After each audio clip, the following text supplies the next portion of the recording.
बिस्मिल्लाहिर्रहमानिर्रहीम। अस्सलाम वालेकुम। मैं कैसर अहमद राजा। उम्मीद है आपकी तबीयत बिल्कुल ठीक होगी। एक आयत एक राज के सिलसिले की हमारी पहली वीडियो है और आज हम बात करेंगे सूरह हज की आयत नंबर 15 की।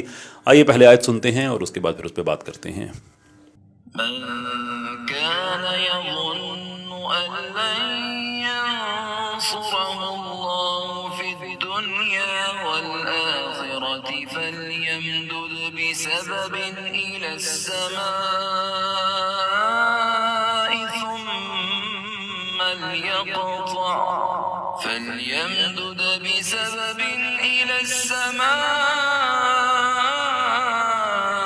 ثم ليقطع فلينظر هل يذهبن كيده ما يغيظ۔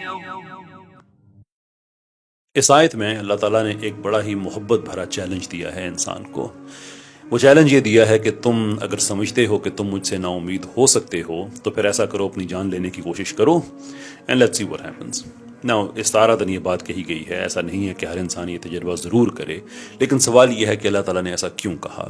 वेल इसी सूरत की आयत नंबर 11 से एक सिलसिला बिल्ड होता है जिसमें अल्लाह ताला ये कहते हैं, तबसरा करते हैं कुछ लोगों पे कि जो ईमान और कुफर के बॉर्डर पे खड़े हुए होते हैं कि ज़िंदगी में कुछ अच्छा होता है तो हालत ईमान में होते हैं, कुछ बुरा हो जाता है तो फिर वो हालत कुफर या एटलीस्ट तशकीक और इस शुबे में चले जाते हैं कि पता नहीं अल्लाह मदद करेगा या नहीं करेगा। यानी कि ये इस तरह के लोगों का एक जनरल उन पे जनरल तबसरा है अल्लाह ताला का। और उसके बाद फिर अगली आयत में बिल्डअप करते करते यहाँ पे अल्लाह ताला ने आखिर बात को वो जो मोहब्बत भरा चैलेंज है कि अगर तुम ये समझते हो कि मैं इस दुनिया और आखिरत में तुम्हारी मदद नहीं करूँगा तो चलो अपनी जान लेके देखो क्या होता है कि तुम्हारी उससे तशफ़ी होती है या नहीं होती है। क्यों कहा अल्लाह ने ऐसा?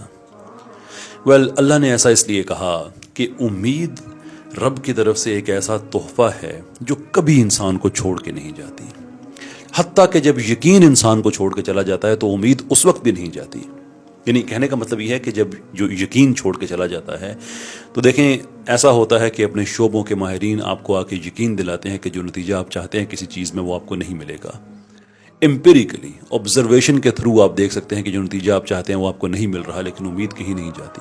मिसाल के तौर पर जो मैंने कहा कि जो अपने शोबों के माहिरीन होते हैं, कोई लव्ड वन किसी का है, फैमिली मेम्बर है, उसको वो हॉस्पिटल लेके जाते हैं शदीद बीमारी की हालत में, और डॉक्टर जो कि अपने शोबे का माहिर है वो आपको कुछ हौसला अफजा बात नहीं करता, वो कहता है कि आपके मरीज़ के लिए हम कुछ नहीं कर सकते।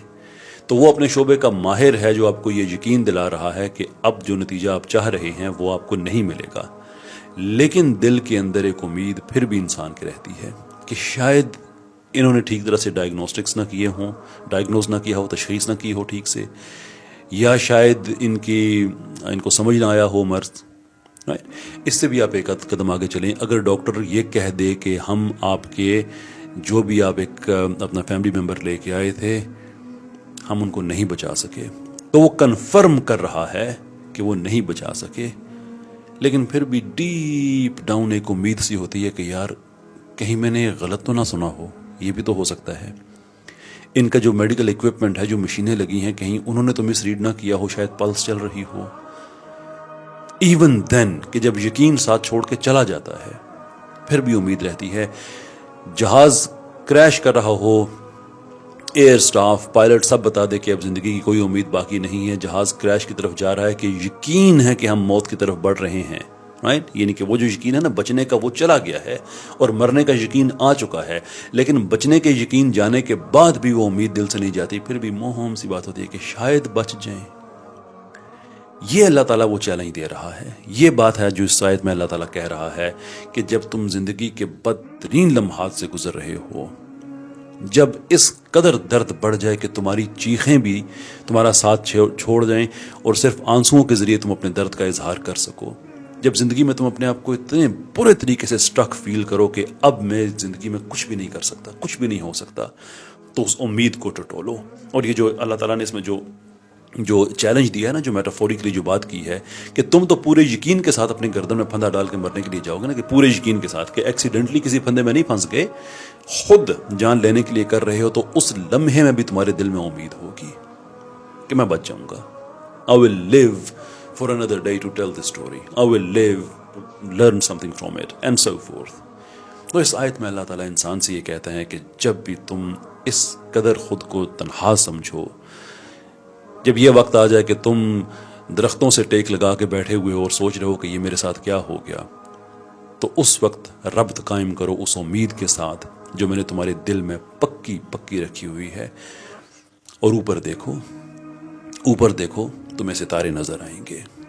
You will see the stars. کیونکہ امید تمہارے دل میں ہے، تم اسے چھوڑ نہیں سکتے. اب آخری جو بات ہے، میں بہت زیادہ آپ کا میں نے وقت لے لیا، جو آخری بات ہے وہ یہ ہے کہ ایک نظام ہوتا ہے کہ آپ کو کوئی تحفہ دیتا ہے، پھر وہ آپ کو دعوت دیتا ہے، تو انسان نے چونکہ اس کا تحفہ لیا ہوا ہوتا ہے تو اس کی دعوت قبول کرتا ہے.